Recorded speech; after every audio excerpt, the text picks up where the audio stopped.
En esta última clase vamos a desarrollar el punto 3.18 del programa y vamos a realizar una semblanza del proceso de conquista en el área maya. El primer contacto entre mayas y europeos, lo referimos en una de las clases anteriores, fue en 1502, en ocasión del cuarto viaje de Colón, en el que se visualizan mutuamente, no suponiendo ningún otro contacto. En 1511 se da una situación en que 11 náufragos españoles llegan a las costas de la península de Yucatán. Habían naufragado en otra embarcación española en el área del Darién, y es una situación bastante compleja porque 5 de los 11 fueron sacrificados y consumidos por los nativos en un ritual. El resto fue encerrado en un corral en vistas a engordarlos, y 2 personajes sobresalen en esta historia: Jerónimo de Aguilar y Gonzalo Guerrero. Jerónimo de Aguilar fue hecho esclavo por los mayas, pudo escapar y se va a unir luego a las huestes de Hernán Cortés, mientras que Gonzalo Guerrero se casó con la hija de un cacique y sus hijos fueron los primeros mayas mestizos en esa región. Adopta voluntariamente la vida maya y va a morir después luchando contra los ejércitos españoles.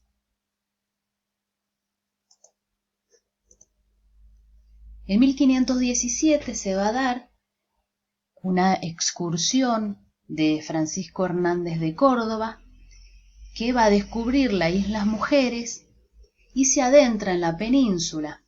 Va a ser gravemente herido en un combate, alcanza a regresar a Cuba, donde muere. Los acompañantes que él había tenido en esta expedición difundieron la noticia de que había grandes riquezas en Yucatán, con lo que rápidamente se comienzan a organizar otras expediciones. La segunda, al mando de Juan de Grijalva, reconoció gran parte de las costas oriental y occidental de la península de Yucatán y llegó a la zona de Tabasco y Veracruz. Hernán Cortés, quien conoció de cerca esta experiencia de Grijalva, va a bordear la costa norte y en la desembocadura del río Grijalva entra en contacto con cierta comunidad de mercaderes y allí conoce a Malitzin, que va a ser la futura Malinche o Marina, que era hija de un rico mercader y que hablaba maya y náhuatl. Va a seguir por mar hasta Veracruz y desde allí se va a adentrar en el territorio hasta llegar a Tenochtitlán. En las décadas siguientes, varias incursiones comandadas por Francisco de Montejo van a fracasar por la resistencia maya. Montejo había participado de las expediciones de Grijalva y también de la de Cortés, y tenía la idea de que adentrándose en la profundidad de la península iba a encontrar oro.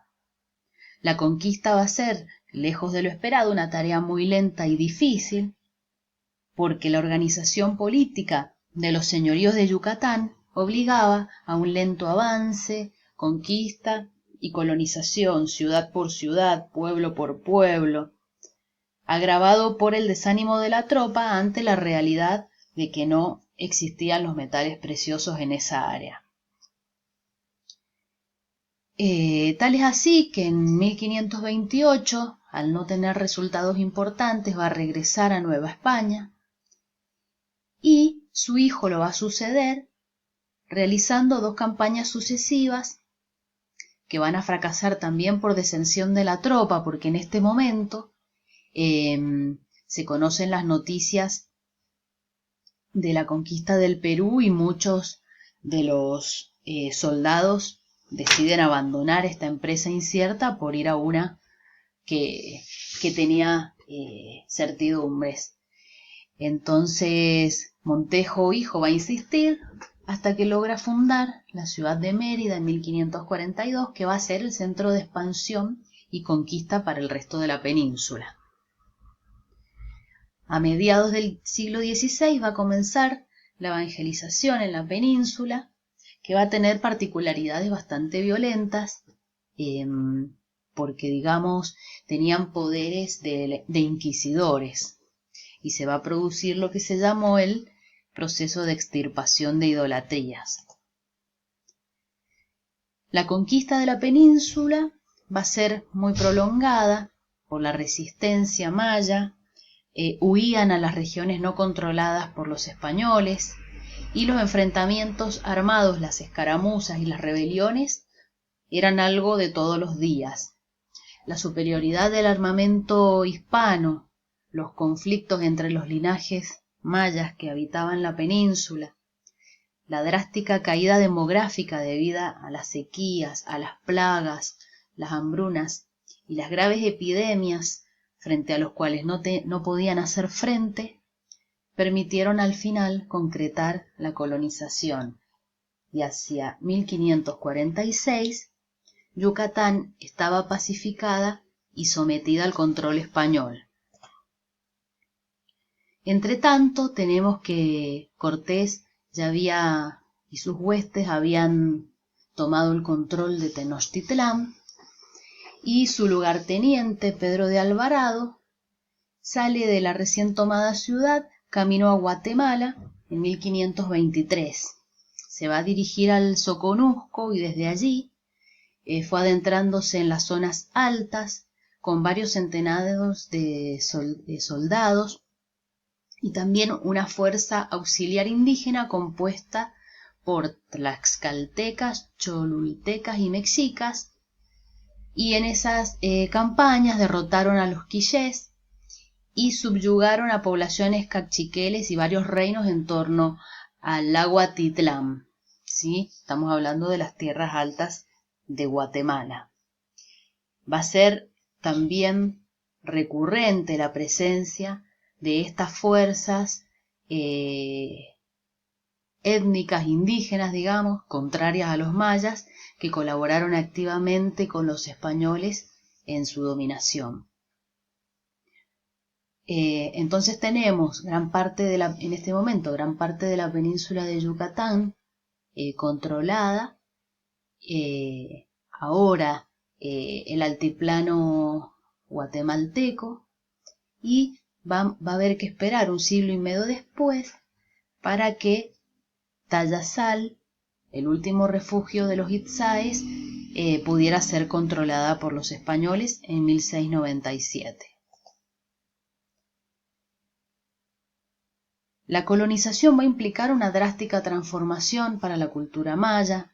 Las poblaciones fueron devastadas, abandonadas, con incontables vestigios culturales destruidos, y los indígenas sometidos tuvieron que cumplir con las exigencias tributarias de la corona, quedaron encomendados, sufriendo innumerables abusos y explotaciones. Las 4 villas fundadas por los españoles controlaron a las comunidades mayas. Las tecnologías basadas en el uso del metal modificaron sus procesos productivos y de trabajo. Los animales y plantas de ultramar se mezclaron con los suyos, y enfermedades desconocidas diezmaron a sus poblaciones. La historia de los pueblos mayas después de la conquista comparte muchos factores comunes a la de cualquier comunidad originaria en América Latina, signados por la marginación, el despojo de sus tierras comunales, la explotación y sufriendo los intentos de incorporación de los estados-nación, que siempre vieron en las diferencias culturales un obstáculo para su consolidación, o que las aceptaban en los papeles, en sus constituciones políticas, pero las olvidaban en la práctica concreta.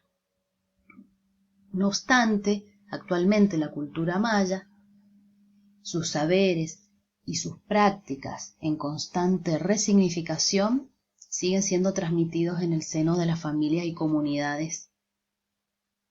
En México, Guatemala, Honduras y El Salvador, entre 6 y 8 millones de mayas actuales hablan una treintena de idiomas mayances.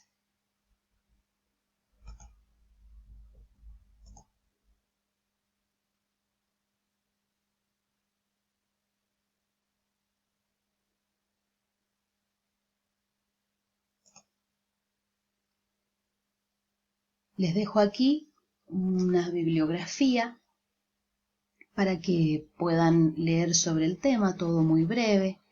El artículo de Silva, ya referido para el desarrollo de todo el tema posclásico, el de Payán Gayol y el de Martos López, ambos disponibles también en el drive de bibliografía del aula virtual.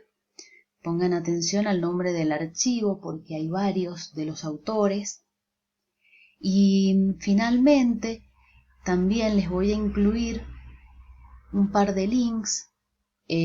Uno es una entrevista a Todorov, muy interesante, hablando del problema del otro en el momento de la conquista y hasta el presente.